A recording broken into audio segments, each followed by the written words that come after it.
Jamaah hadanallah wa iyyakum ajmain. Masih kita mengkaji kitab Ar-Ruh fil Kalami ala Arwahil Amwati wal Ahya Bid-Dalaili minal Kitabi was Sunnah.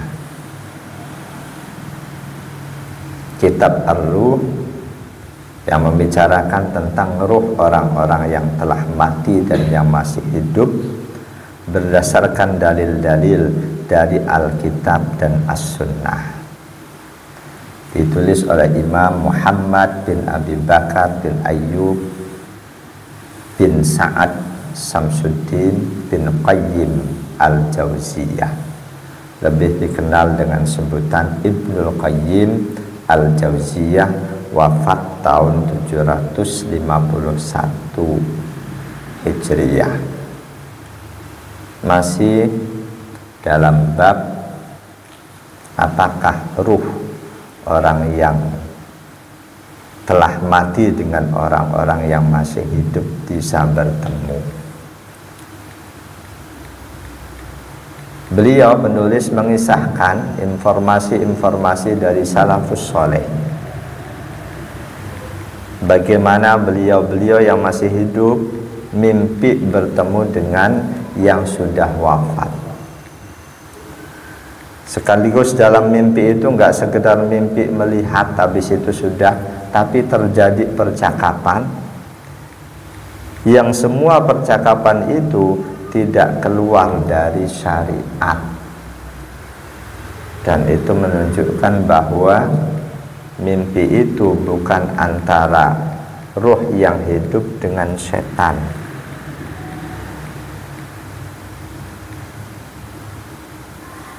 Di antaranya waqala Abu Bakar bin Abi Maryam, berkata Abu Bakar bin Abi Maryam,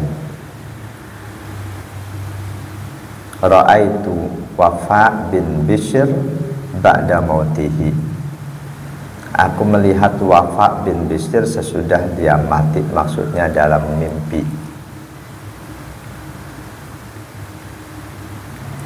Dalam mimpi itu fakultu, aku tanya, kata Abu Bakar, ma fa'ilta ya Wafa, perlakuan apa yang kamu dapatkan di alam barzahmu wahai Wafa? Qala Wafa bin Abi Maryam menjawab, najautu min kulli jahdin, setelah aku mati aku selamat, aku bebas dari segala macam kepayahan, dari segala macam kesulitan. Berarti Wafa Abu Bakar bin Abi Maryam termasuk hamba Allah yang mendapatkan kemudahan sesudah wafatnya. Qultu, kata Abu Maryam,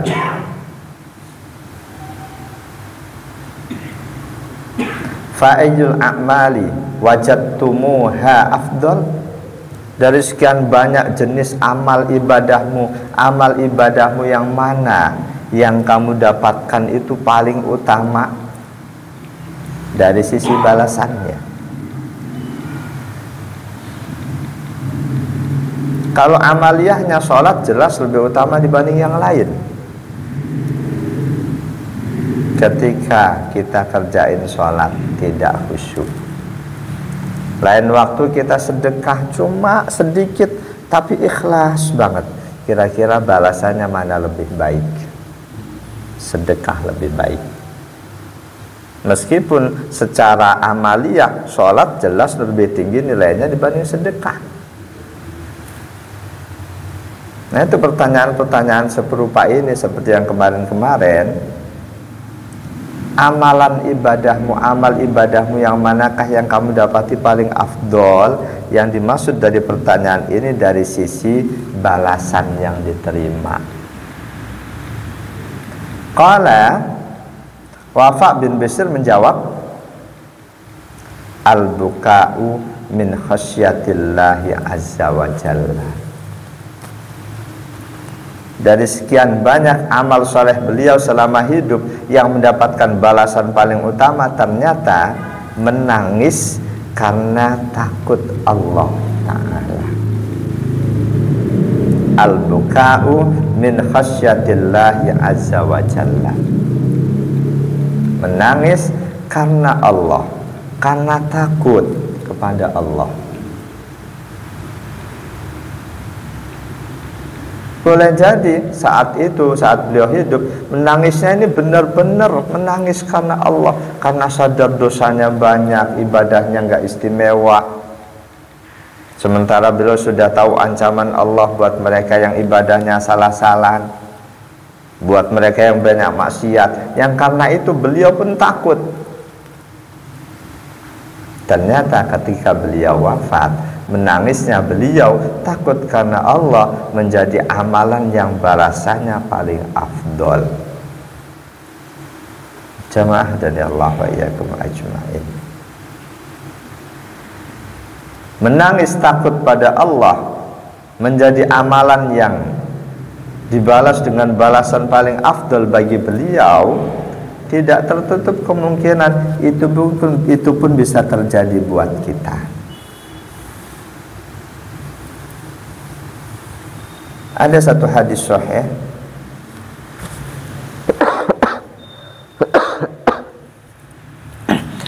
di hadis itu Rasulullah uraikan 7 kelompok orang yang di hari kiamat nanti akan mendapatkan keistimewaan dari Allah berupa naungan. Pada saat tidak ada naungan apapun kecuali naungan dari Allah.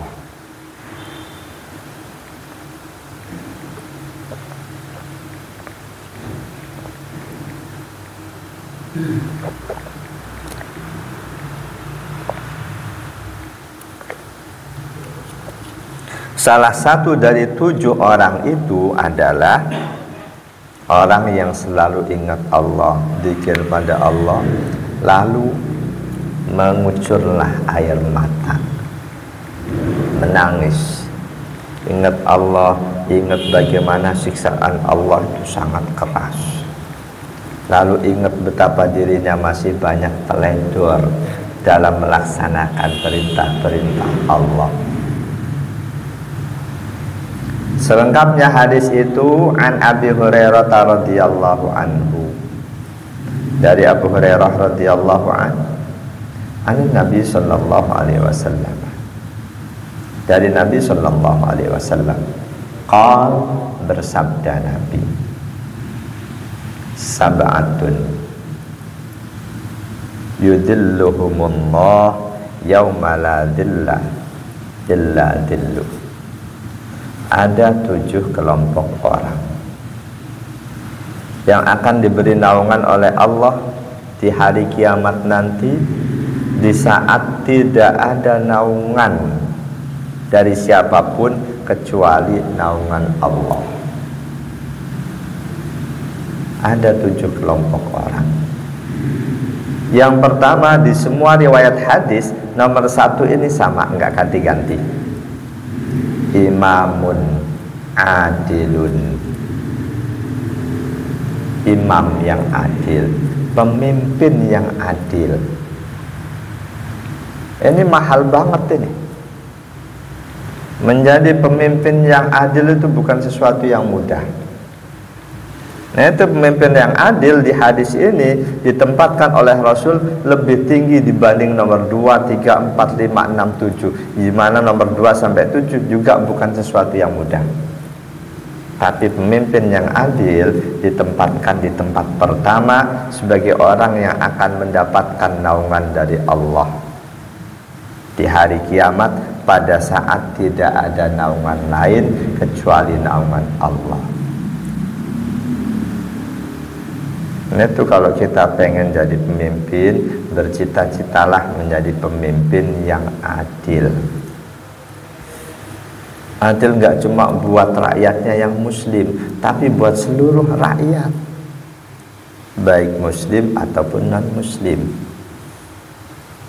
Jangan ketika ada perkara antara muslim dengan non muslim, otomatis si muslim harus dimenangin. Ini nggak adil. Rasul pernah memenangkan orang Yahudi ketika berperkara dengan seorang muslim. Bahkan kisahnya waktu itu si muslim justru ngajaknya itu ngadu ke hakim Yahudi. Si Yahudi justru percaya dengan Rasul, ngajak ngadu ke Rasul.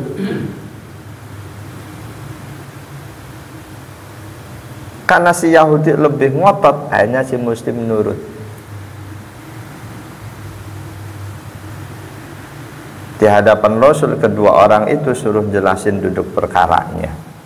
Yahudi jelasin, si muslim jelasin. Kesimpulan Rasul, yang salah muslim. Jadi jangan lantas setiap ada perkara antara muslim dengan non muslim pasti muslim yang benar. Jangan, itu nggak adil. Rasul memutuskan si Yahudi yang benar, muslim yang salah. Si muslim nggak terima. Nggak terima, dia ngajak ngadu kepada Umar ibnul Khattab. Di hadapan Umar, Yahudi ngomong, sebetulnya kami sudah ngadu kepada Rasul. Rasul sudah memutuskan bahwa aku yang benar, dia salah. Tapi dia nggak terima, dia ngajak datang kepadamu. Dalam hati Umar udah langsung punya keputusan. Suruh tunggu sebentar, beliau masuk ke dalam, beliau tenteng pedang. Siapapun muslim yang tidak mau terima keputusan Rasul, ini keputusan Umar. Si muslim ternyata kabur, dia murtad. Ketika lari ke Mekah mau minta bantuan ke kafir Quraisy, dia menjadi jatuh mati dia. Jadi pemimpin adil di hadis ini oleh Rasul ditempatkan sebagai urutan pertama yang akan mendapatkan naungan dari Allah, perlindungan dari Allah di hari kiamat pada saat tidak ada perlindungan lain kecuali perlindungan Allah. Yang kedua, wasabun nasa fi ibadatillah, anak muda yang selalu memegang teguh ibadahnya, istiqomah memegang ibadahnya.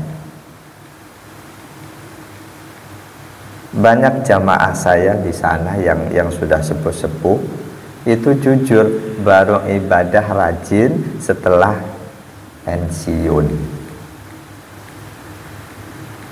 Boleh jadi yang dari muda sudah rajin ibadah persentasenya kecil banget. Mereka ngomong sendiri di Jakapermais itu, di Priuk juga sama, di tempat lain juga sama.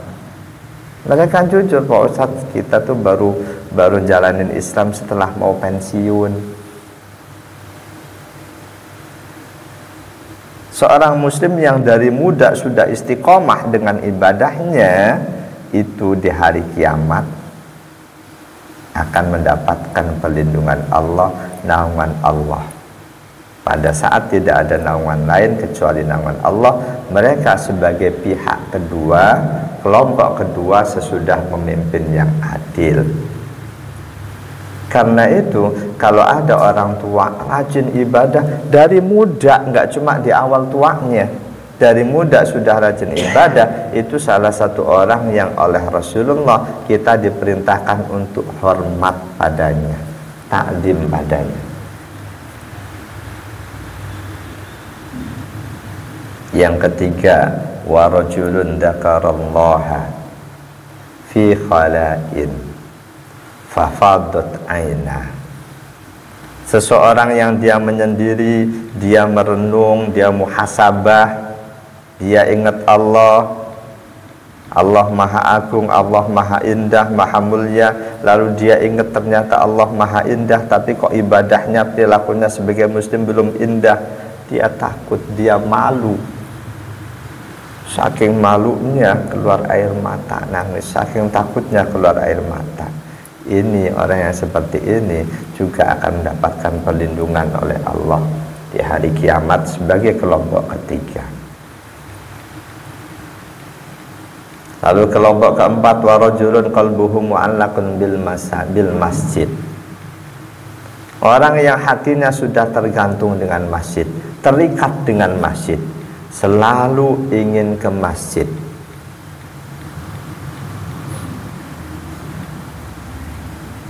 Walaupun mungkin dia ada maksiat segala macam, tapi dengan masjid itu masjid sudah ada dalam hatinya, selalu ingin ke masjid. Ini pun akan mendapatkan perlindungan dari Allah sebagai kelompok keempat. Lalu kelompok kelima, warajulani tahabba fillah. Dua orang yang saling mengasihi semata-mata karena Allah, bukan karena nafsu.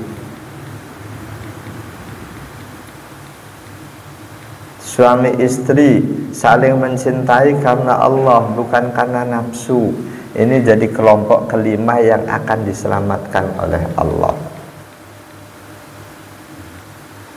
Karena Allah cintanya, selama pasangannya masih mengenal Allah, masih dekat Allah, selama itu dia tetap cinta. Meskipun boleh jadi materinya kadang sulit, kadang lancar, selama pasangannya masih dekat dengan Allah, dia tetap cinta.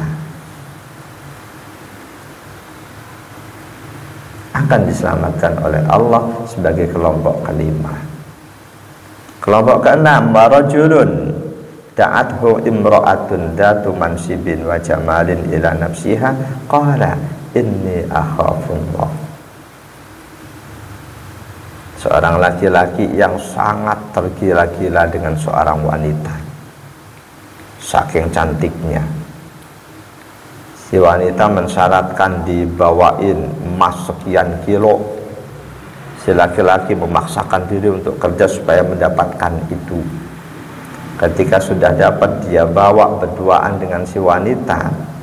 Pada saat si laki-laki mau melakukan perbuatan setan, si wanita ngomong, takutlah kamu kepada Allah. Langsung dia tinggalkan. Demi disebutnya nama Allah, emas sekian kilo dia nggak peduliin, dia langsung lari tinggalkan wanita itu.